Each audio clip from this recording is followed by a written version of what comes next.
If you are new to this channel, please hit the subscribe button. Let's get into the content. உலக மக்கள் எல்லோருக்கும் வணக்கங்க. Welcome to shortsshanvlogs. இன்னைக்கு நாம பார்க்க போற ரெசிபி மேங்கோ ஐஸ்கிரீம். இது சம்மர் சீசன் தானங்க. சம்மருக்கு தகுந்த மாதிரி மேங்கோ ஐஸ்கிரீம் ரெசிபி செய்யலாங்க. இதுக்கு தேவையான பொருட்கள் ரொம்ப சிம்பிள் தாங்க. 2 மாம்பழம், 125 ml ஃப்ரெஷ் க்ரீம், 100 ml சர்க்கரை, 60 ml பால், 1 டேபிள் ஸ்பூன் கார்ன்ஃப்ளவர், சோள மாவு. இந்த ஐஸ்கிரீமுக்கு முக்கியமான பொருள் பால். 1/2 லிட்டர் பால் வச்சுருக்கேங்க. எப்படி செய்கிறதுங்கிற செய்முறை விளக்கம் பார்க்கலாங்க. இந்த ஐஸ்கிரீமுக்கு தேவையான 1/2 லிட்டர் பாலை இப்போ நம்ம காய்ச்சிக்கிடலாங்க. நல்லா சுண்ட காய்ச்சிக்கிடலாம். காய்ச்சும்போது நான் சொல்கிறேன் அது எந்த அளவுன்னு. பாலை நல்லா காய்ச்சிக்கிடலாங்க. 1/2 லிட்டர் பால் இதில் ஊற்றுறேங்க. ஸ்டவ்வை நல்லா இறக்கி வச்சு பாலை நல்லா காய்ச்சிக்கிடலாங்க. இந்த பால் நல்லா சூடாகிறதுக்கு முன்னாடி இப்போ 1 ஸ்பூன் கார்ன்ஃப்ளவர் எடுத்திருக்கேங்க. அதில் ஒரு 1/4 கப் பால் ஊற்றி கலந்து கரைச்சி வச்சுக்கலாங்க. கெட்டிப்படாமல் நல்லா கரைச்சி வச்சுக்கலாங்க. கட்டி விழுக்கக்கூடாது. பால் நல்லா காஞ்சி வந்த பிறகு அதில் சேர்த்து கலந்துக்கலாங்க. அவ்வளோதான். இதை தனியாக வச்சுக்கலாங்க. இப்போ இந்த பாலை நல்லா கலந்துகிட்டே இருக்கணுங்க. இல்லைன்னா அடி பிடிக்கும். கொஞ்சம் சூடாகிற வரைக்கும் ஸ்டவ் ஏற்றி இருந்தால் பரவாயில்லைங்க. அப்புறம் நல்லா சூடான பிறகு ஸ்டவ்வை நல்லா சிம்மில் வச்சுக்கலாங்க. எந்த ஸ்டேஜில் கார்ன்ஃப்ளவர் அந்த பால் கலக்கணுன்றதை நான் சொல்கிறேன் உங்களுக்கு. ஓரங்களெல்லாம் நல்லா எடுத்து விட்டு அப்படியே கலந்து விட்டுக்கலாங்க. லேசாக பொங்கி வரும்போது ஸ்டவ்வை நல்லா இறக்கி வச்சிடலாங்க. கைவிடாமல் கலந்துகிட்டே இருக்கணுங்க. பால் பொங்கி வருது பார்த்திங்களா? இந்த நேரம் இந்த கார்ன்ஃப்ளவர் மிக்ஸை கலந்துக்கலாங்க.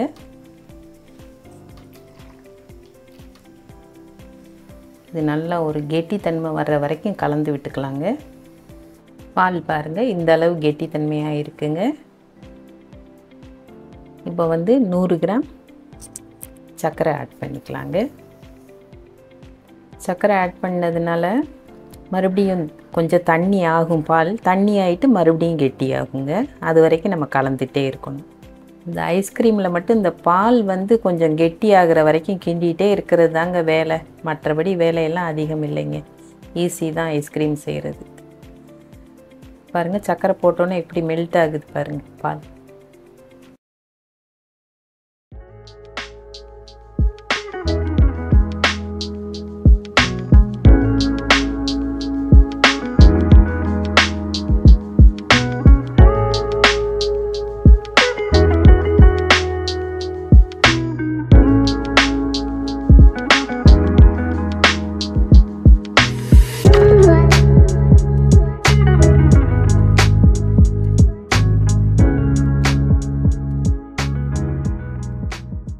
ஓரத்தில் இருக்கிறதெல்லாம் அப்பப்போ எடுத்து விட்டுறணுங்க.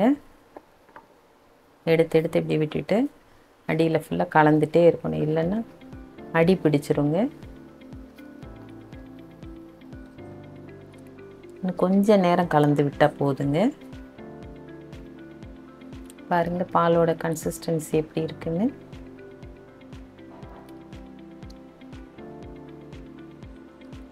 இன்னொரு 5 நிமிஷம் கலந்து கொடுத்தா போதுங்க. இறக்கி ஆற வச்சிடலாம்.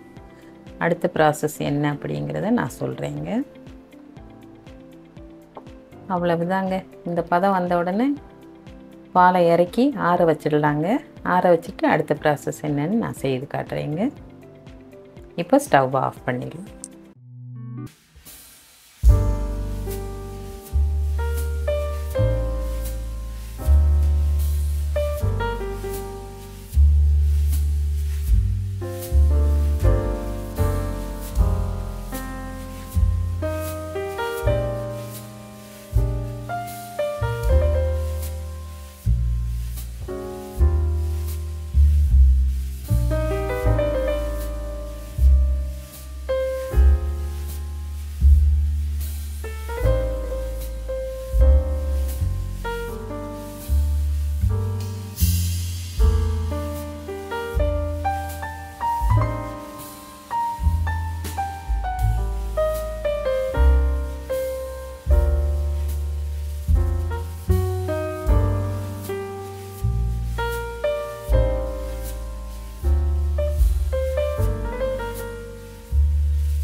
ரெண்டாவது ஸ்டெப் வந்து இந்த மாம்பழத்தை வந்து மிக்சியில் போட்டு நல்லா அரைச்சிட்டு வந்துடலாங்க.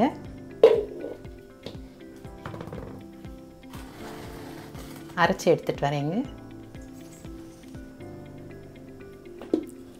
இந்த மாம்பழத்தை கொஞ்சம் அரைச்சிட்டு வந்திருக்கேங்க. இப்போ இதில் வந்து ஒரு 5 டேபிள் ஸ்பூன் சர்க்கரை ஆட் பண்ணிக்கலாங்க. இதில் வந்து ஃப்ரெஷ் க்ரீமும் ஆட் பண்ணிக்கலாங்க. மறுபடியும் அரைச்சிட்டு வரேங்க.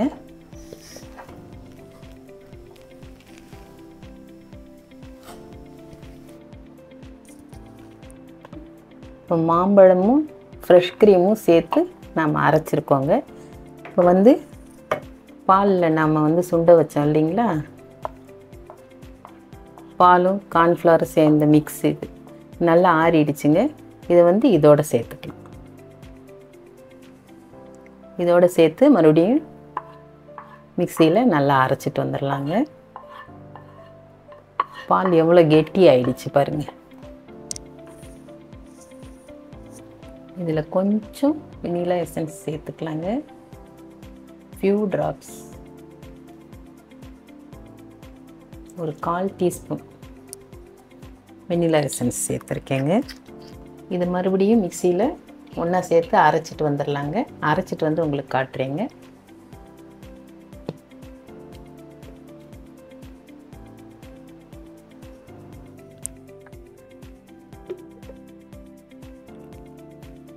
எப்படி அரைச்சிருக்கு பாருங்கள். எந்த கலரும் போடல. இது எல்லாமே மாம்பழத்தோட கலரு தாங்க. இதை அப்படியே ஒரு பாக்ஸில் மாற்றி ஃப்ரீசரில் போட்டுடலாங்க. போட்டுட்டு ஒரு 2 மணி நேரம் கழித்து மறுபடியும் மிக்சியில் சுற்ற விட்டு மறுபடியும் ஃப்ரீசரில் போட்டு 8 மணி நேரம் கழித்து எடுக்கணுங்க.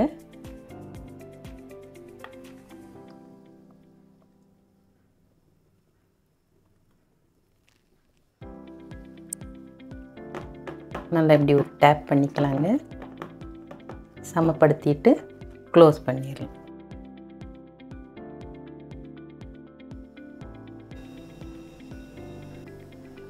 நாம் ரெடி பண்ணி வச்ச ஐஸ்கிரீம் மிக்ஸை 3 மணி நேரம் ஃப்ரீஸ் பண்ணி எடுத்து அதை மிக்சியில் பிளெண்ட் பண்ணி மறுபடியும் 8 மணி நேரம் ஃப்ரீசரில் ஃப்ரீஸ் பண்ணி 8 மணி நேரம் கழித்து இப்போ எடுத்துருக்கேங்க. இப்போ மேங்கோ ஐஸ்கிரீம் எப்படி வந்திருக்குங்கிறத நம்ம ஓப்பன் பண்ணி பார்க்கலாம் வாங்க.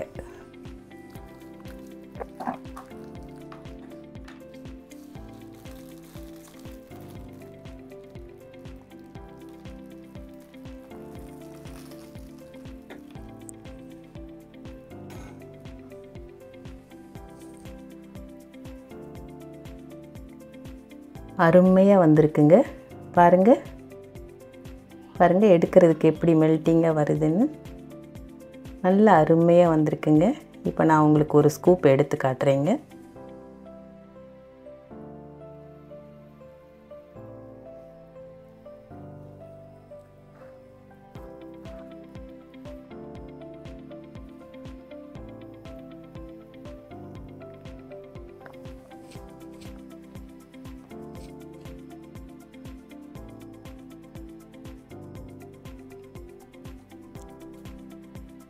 நம்ம செய்திருக்க மேங்கோ ஐஸ்கிரீம் ரொம்ப அருமையாக வந்திருக்குங்க.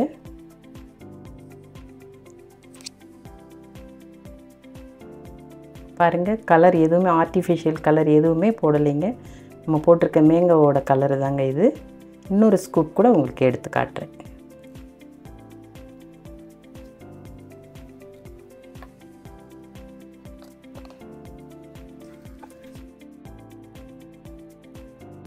மேங்கோ ஐஸ்கிரீம் ரொம்ப அருமையாக வந்திருக்குங்க. இப்போ வந்து இதில் நான் பாதாமும் முந்திரியும் பொடிச்சு வச்சுருக்கேங்க. பொடியாக கட் பண்ணி வச்சுருக்கேன். அதை கார்னிஷிங் போட்டுக்கலாங்க. நட்ஸ் நம்மக்கிட்ட என்ன இருக்கோ அது போட்டுக்கலாங்க. டியூட்டி ஃப்ரூட்டி கொஞ்சம் போட்டுக்கலாங்க. கார்னிஷிங் நம்மளோட விருப்பம்தாங்க.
டேஸ்ட் எப்படி இருக்குன்னு நான் டேஸ்ட் பண்ணி பார்க்குறேங்க. ஐஸ்கிரீம் அருமையாக வந்திருக்குங்க. மேங்கோ ஐஸ்கிரீம் வீட்டில் இருக்கிற பொருட்களை வச்சு சுலபமான முறையில் நம்ம எல்லோருமே ஐஸ்கிரீம் அருமையாக செய்து சாப்பிடலாங்க. நீங்களும் இதை செய்து சாப்பிடுங்க. சாப்பிட்டு உங்களுக்கு இந்த ரெசிபி பிடிச்சிருந்தா லைக் பண்ணுங்கள், ஷேர் பண்ணுங்கள், சப்ஸ்கிரைப் பண்ணுங்கள். தேங்க்யூ.